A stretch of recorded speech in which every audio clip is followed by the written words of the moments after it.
амарӯза бо 5 забон барномаҳои иттилоотӣ ва татбиқи сиёсати хориҷӣ байналмилалии президенти ҷумҳурии тоҷикистон намудани истеҳсоли маҳсулоти воридотӣ ва استقلالت دولتی جمهوری تاجیکستان امکانات فراوان ҳояи давлатдорӣ اطرامز صلح وطن در جمهوری تاجیکستان در عرصه بین‌المللی در همه دور و زمان نیروی پیشبرنده جامعه و شمال ذره خاک پاک وطن عزیزمان بسا عزیز و مقدس است.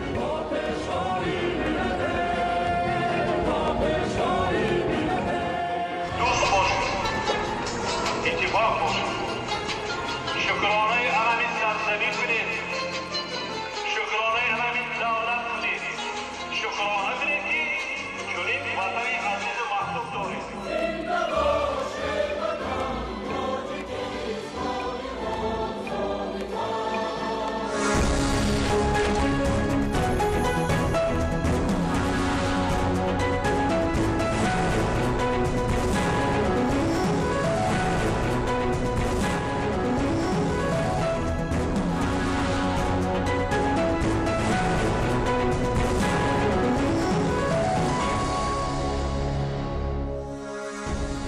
ассалому алайкум бирандагони гиромӣ. нашри навбати барномаи иттилооти ахбора телевизиони тоҷикистон мустақиман манзуратон менамоям. дар студия Наргиз Шарифзода.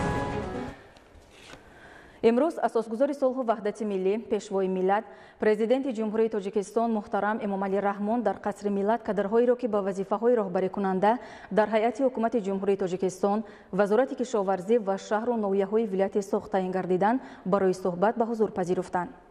бо фармонҳои президенти ҷумҳурии тоҷикистон Зиёзода Сулаймон Ризоӣ аз вазифаи вазири кишоварзии ҷумҳурии тоҷикистон озод ва ба вазифаи муовини сарвазири ҷумҳурии тоҷикистон, Каримзода Саъди Ғафор вазири кишоварзии ҷумҳурии тоҷикистон ва бо қарори ҳукумати ҷумҳурии тоҷикистон Мирзозода Музаффар Бурҳон муовини якуми вазири кишоварзии ҷумҳурии тоҷикистон таъин гардиданд.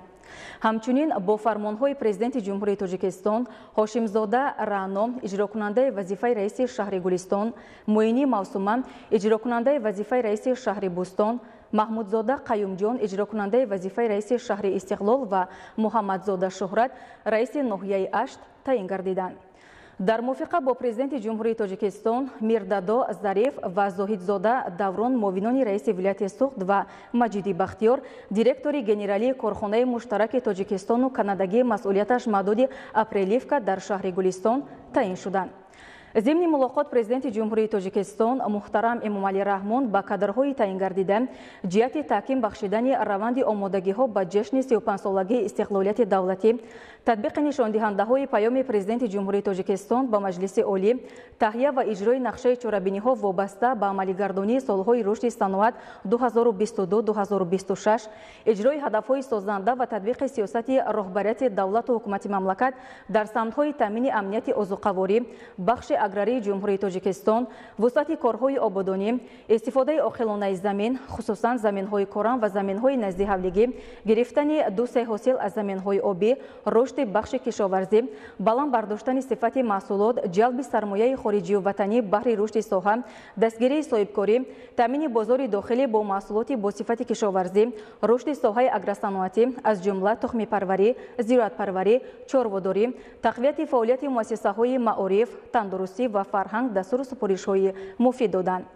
сарвари давлат муҳтарам Эмомалӣ Раҳмон аз кадрҳои ҷавону соҳибтаҷриба риояи ҳатмии талаботи қонунгузории мамлакат, боло гузоштани манфиатҳои миллию давлатӣ аз манфиатҳои дигар, пешгирии амалҳои ғайриқонунӣ вобаста ба сӯистифода аз мансаби давлатӣ, қобилияти баланди роҳбарию ташкилотчигӣ, мусоидат ба рушди бештари иқтисодию иҷтимоӣ, тақвияти ҳамкорӣ бо бахши хусусӣ ҷиҳати вусъати тадбирҳои бунёдкорию ободонӣ, иртиботи доимӣ бо мардум ва ҳалли саривақтии мушкилоти онҳоро талаб намуданд.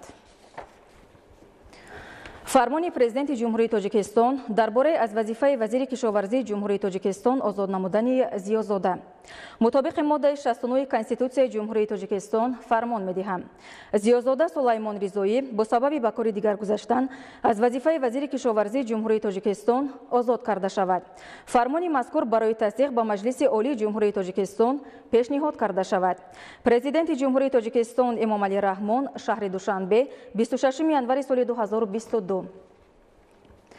фармони президенти ҷумҳурии тоҷикистон درباره از وظیفه رئیس شهر گلستان ولایت سوخت آزاد نمودن مجیدی مطابق ماده 69 کنستیتوسیای جمهوری تاجیکستان فرمان می‌دهم مجیدی بختیار سید احمدزاده با سبب به کار دیگر گذاشتن از وظیفه رئیس شهر گلستان ولایت سوخت آزاد کرده شود. پرزیدنت جمهوری تاجیکستان امام علی رحمان شهر دوشنبه 26 январи سال 2022 فرمان پرزیدنت جمهوری تاجیکستان درباره از وظیفه رئیس شهر بوستانی ولایت سوخت آزاد نمودن هاشم زاده مطابق ماده 69 کنستیتوسیای جمهوری تاجیکستان فرمان می‌دهم هاشم زاده رانا با سبب به کار دیگر گذاشتن از وظیفه رئیس شهر بوستانی ولایت سوخت آزاد کرده شود. پرزیدنت جمهوری تاجیکستان امام علی رحمان شهر دوشنبه 26 январи سال 2022 فرمان پرزیدنت جمهوری تاجیکستان درباره از وظیفه رئیس شهر استقلال ولایت سوخت آزاد نمودن زاهد زاده مطابق ماده 69 کنستیتوسیای جمهوری تاجیکستان فرمان می‌دهم زاهد زاده دوران عبدالقادر با سبب به کار دیگر گذاشتن از وظیفه رئیس شهر استقلال ولایت سوخت آزاد کرده شود.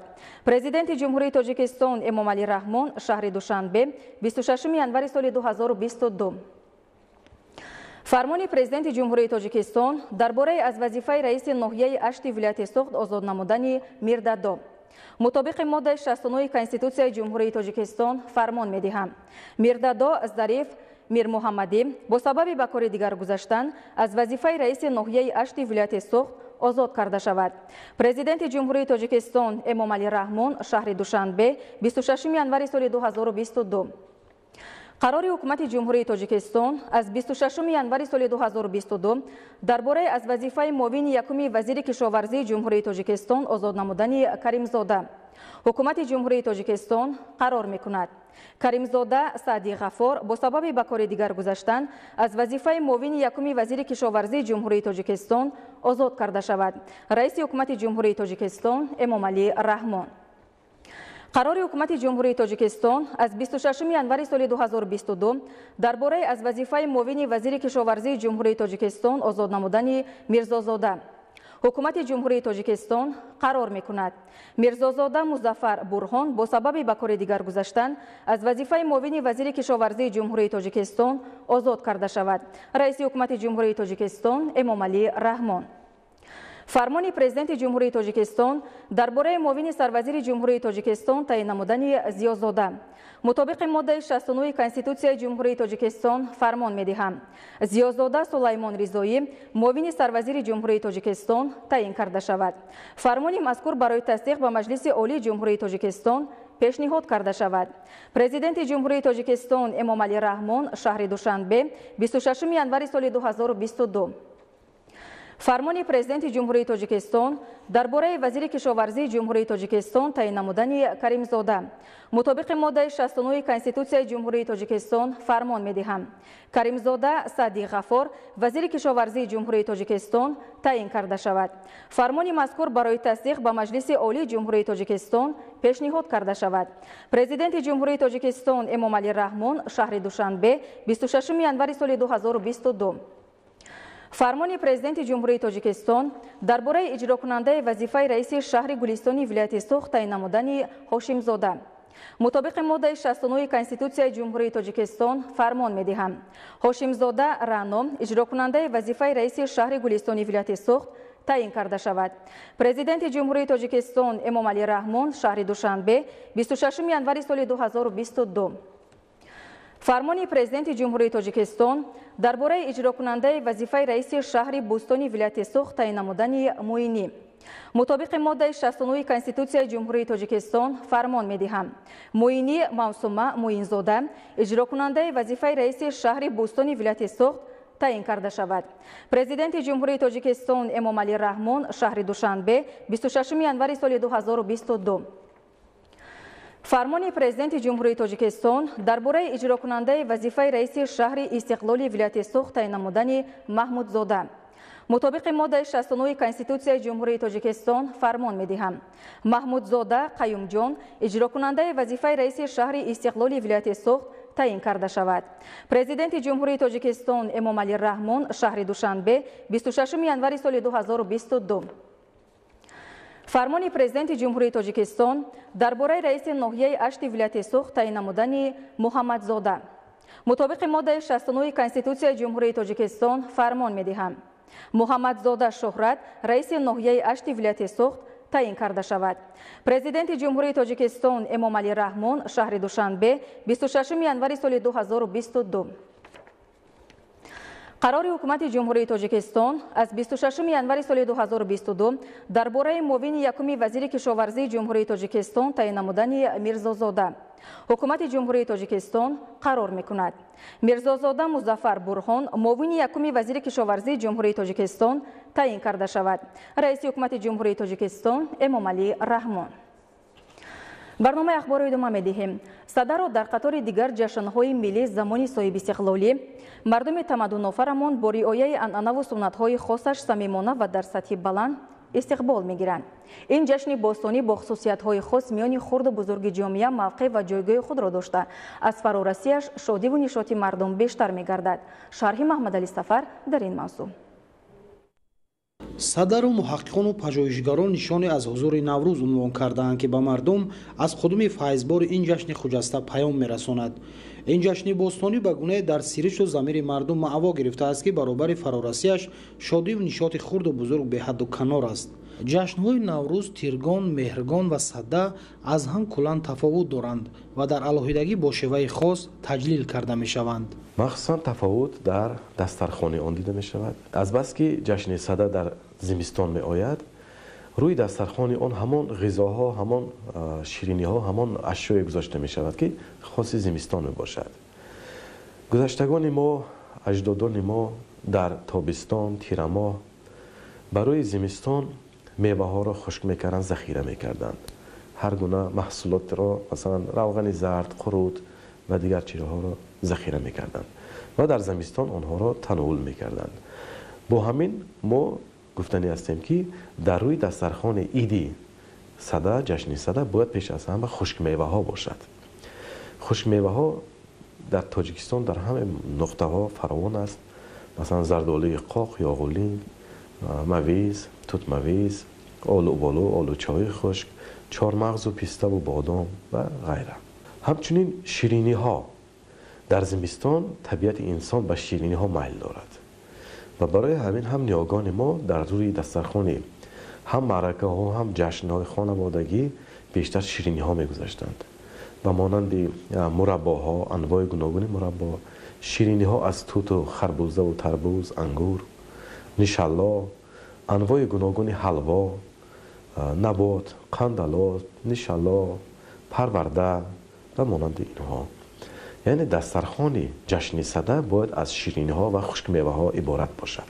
садару мардуми тамаддунофарамон дар қатори дигар ҷашнҳо ба таври хоса ва риояи анъанаву суннатҳояш таҷлил намуда, доираи ҷашнгирӣ аз он бо шарофати соҳибистиқлолии мамлакат густурдатар гардид. бевосита бо ташаббуси асосгузори Солҳи ваҳдати миллӣ, пешвои муаззами миллат, маҳз бо истилоҳ ё калимаи садда мардуми тоҷик дар даврони истиқлол ошно гардиданд. дар замони соҳибистиқлолӣ аллакай ҳамин ҷашни садда дубора эҳё гардид. мардум дарк намуданд ки аллакай ин ягон иртибот ба фарҳангҳои бегона надорад.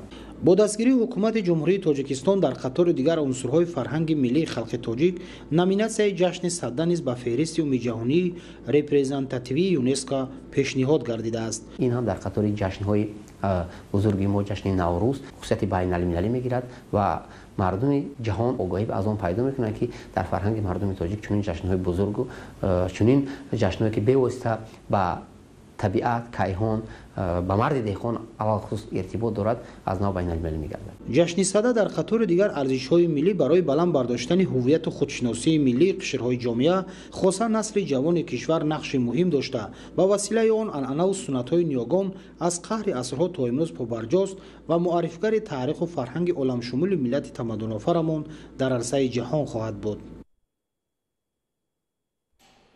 бинандагони гиромӣ, дар ҳамин ҷо барномаи иттилооти ахбор ба анҷом мерасад. хайр, саломат бошед.